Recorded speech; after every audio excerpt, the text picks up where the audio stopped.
मेरे YouTube channel में सभी दर्शकों का स्वागत करती हूँ, अभिनंदन करती हूँ। आज मैं एक बहुत ही प्यारा कजरी गीत लेकर आई हूँ। अगर आप सभी को अच्छा लगे तो प्लीज लाइक करना, कमेंट करना और मेरे चैनल को सब्सक्राइब करना। कैसे के रहबू गौराय अपने तू ससुरवा, तुहरा भोला मिले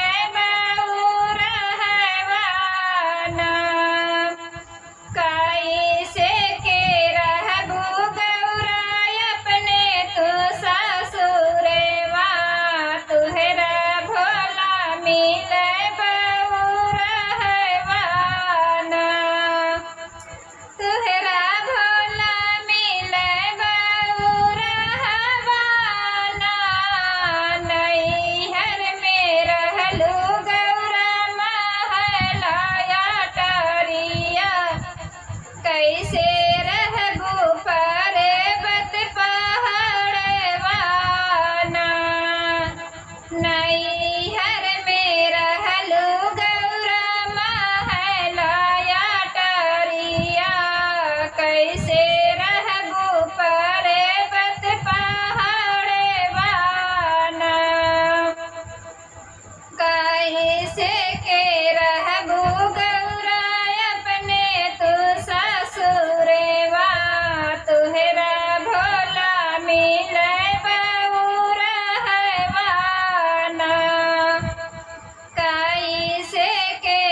कैसे के रहबू गौरा अपने तू ससुरवा तुहरा भोला में